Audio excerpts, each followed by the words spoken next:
Olá, bom dia, meu nome é Alex, sou pastor da igreja CCM e você é super bem-vindo aqui na nossa jornada devocional. Estamos em uma jornada devocional no livro de Marcos, um capítulo por dia. Começamos na quinta passada, capítulo 1, sexta no capítulo 2, sábado e domingo fizemos uma pausa, retomamos a leitura na segunda, capítulo 3, hoje terça-feira, capítulo de número 4. Se você ainda não fez a leitura, depois de assistir este vídeo, faça a sua leitura. A ideia é que você tenha um momento de oração pedindo para que Deus fale com você, leia o texto com atenção, busque na leitura do texto uma aplicação para o seu dia e termine a leitura com uma oração de agradecimento a Deus pelas bênçãos recebidas, pelo conhecimento adquirido, por tudo aquilo que o Senhor tem falado nesse momento e tem feito na sua vida ao longo de toda a sua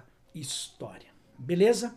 O capítulo 4 do livro de Marcos, dos 4 capítulos que lemos até agora, é o maior capítulo. Ele tem 41 versículos. Quando nós entramos no capítulo 4, nós começamos a mergulhar no universo das parábolas. Parábola do semeador.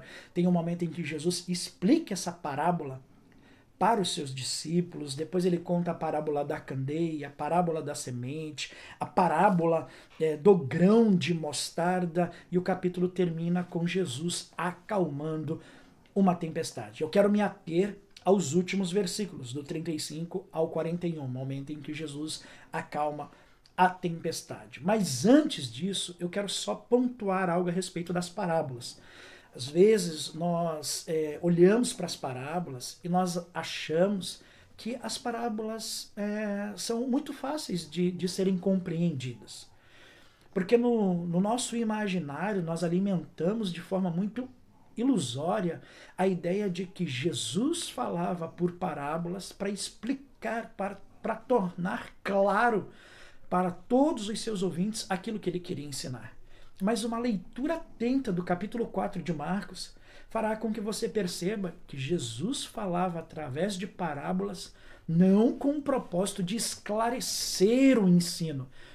Muito pelo contrário, o propósito ou uma das motivações que faziam com que Jesus falasse por parábolas é para que nem todos aqueles que estivessem ouvindo compreendessem aquilo que ele estava falando.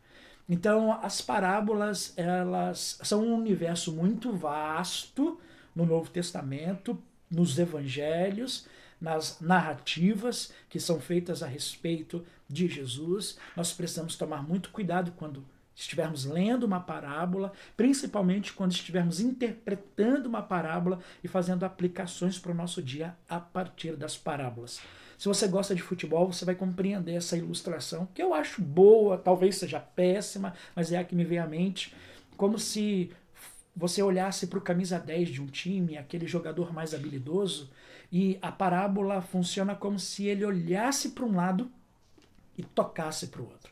Você já viu um jogador de futebol fazendo isso? Quando ele olha para um lado e toca para o outro, ele engana muita gente, porque todo mundo acha que o foco dele é um, mas de repente o foco dele é outro. Esse é o universo das parábolas. Sempre que você for olhar para uma parábola, tenha em mente esse jogador habilidoso, que faz com que a multidão olhe para um lado, mas na verdade ele quer ensinar outra coisa que nem todos conseguem observar. É por isso que muitas vezes a gente vai ver Jesus explicando as parábolas individualmente para os seus discípulos. Mas eu havia dito, o universo das parábolas não é a nossa ideia desse vídeo. Vamos falar sobre a tempestade. Algumas coisas eu quero pontuar a respeito das tempestades. A primeira delas, os discípulos estão atravessando o mar porque Jesus ordenou que eles assim o fizessem. E mesmo fazendo o que Jesus ordenou que fizesse, isso não os isentou das dificuldades daquele mar. Então isso é muito importante porque às vezes nós achamos que as dificuldades, que as aflições da nossa vida, elas são reflexos de uma desobediência que nós estamos tendo para com a vontade de Deus. Então, se as coisas estão difíceis é porque a gente está fazendo alguma coisa de errado. Mas às vezes a gente está fazendo tudo certinho e a tempestade vem contra o nosso barco.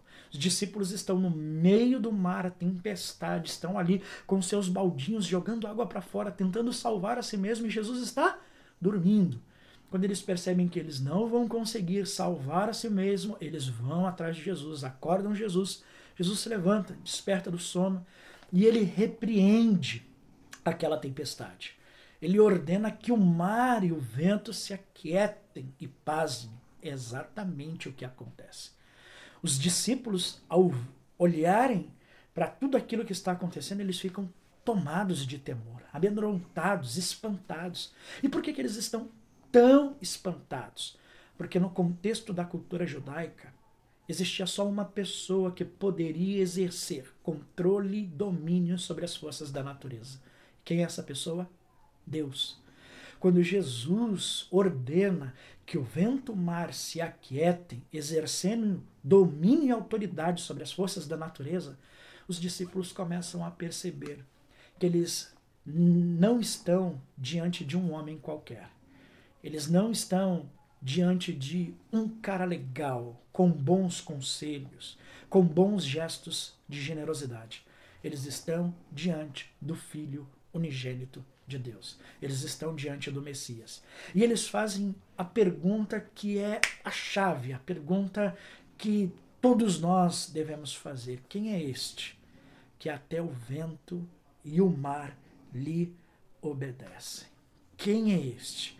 Quem é este Deus que graciosamente está se revelando a nós ao longo da leitura que estamos fazendo do livro de Marcos?